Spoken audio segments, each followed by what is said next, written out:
Keep up with the most pressing, interesting, and important city stories of the day. Sign up for the CityLab Daily newsletter here.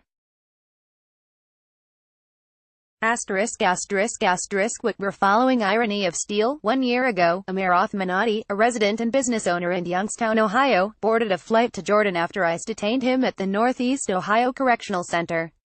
Adi entered the United States in 1979, at age 19, and later opened a convenience store that sparked a business renaissance in this famously blighted city.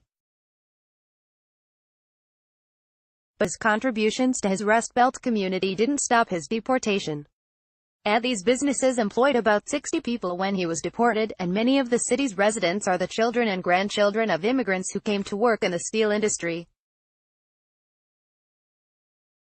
His highly visible contributions have led to a public outcry about his deportation, but the federal detention center where he was held plays its own part in the Youngstown area. It's hailed as a much-needed source of jobs and tax revenue.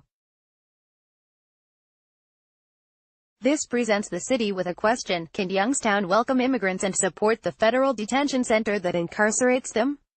Today on CityLab, a Rust Belt city wrestles with fear, immigration, and its future. Attention recent or soon-to-be college grads, today's the last day to apply to be an editorial fellow at CityLab. Details here. Andrew Small. More on CityLab. Positive tomorrow's new building will meet the unique needs of homeless students. Main request by kids without homes for playdates, a place to sit with friends. Rebecca Bell. And Uber's new points program gives users an incentive to choose solo rides. David Zipper. A pilot explains how a month-long shutdown will have lasting effects on air traffic controllers. I can hear stress in their voice that didn't used to be there. Sarah Holder. Computer repair isn't cheap, so DC's Office of the Chief Technology Officer is lending its own technicians to help residents fix their devices for free.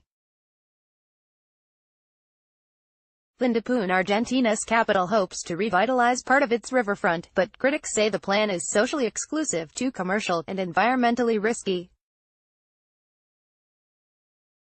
Irene Caselli and Ignacio Pereira. Similar plans have been tried in Paris, Milan, and elsewhere with mixed results. So will Barry's Cash to Cycle program find success? Fergus O'Sullivan. Heart of the problem. Smart Growth America, National Complete Streets Coalition. The number of pedestrians killed by cars has grown as startling 35% since 2008. That's according to the latest edition of Dangerous by Design, a recurring report by Smart Growth America in the National Complete Streets Coalition. One factor stands out in particular: the high-speed, multi-lane arterial roads that underpin sprawl give too much space to cars and too little to humans. The map above shows the most dangerous states for pedestrians, and lends weight to this conclusion. Sun Belt states with some of the most spread-out metro areas, Florida, Alabama, Louisiana, South Carolina, Texas, and others, are also among the states with the highest pedestrian death index, which controls for population and how many people walk to work. CityLab's Laura Bliss reports on America's most dangerous roads for pedestrians. What we're reading: the shutdown cost the U.S. economy $3 billion. It won't get back. The Hill. Google Sidewalk Labs plans to package and sell location data on millions of cell phones. The Intercept. The new language of climate change focuses on the costs to communities. Politico. 2 years ago, this immigration lawyer marched on an airport. Today, he's running for State House. Mother Jones. Tell your friends about the CityLab Daily. Forward this newsletter to someone who loves cities and encourage them to subscribe. Send your own comments, feedback, and tips to hello@citylab.com. Like municipalities shouldn't block or raise the cost of things young parents need, like daycare centers and two-bedroom houses or apartments. Transportation. Affordable apartments near reliable public transportation aren't always easy to find.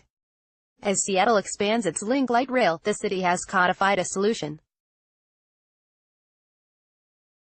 Equity. Touting the virtues of city-level government, mayors from across the country may be throwing their hats into the 2020 election ring, and no wonder.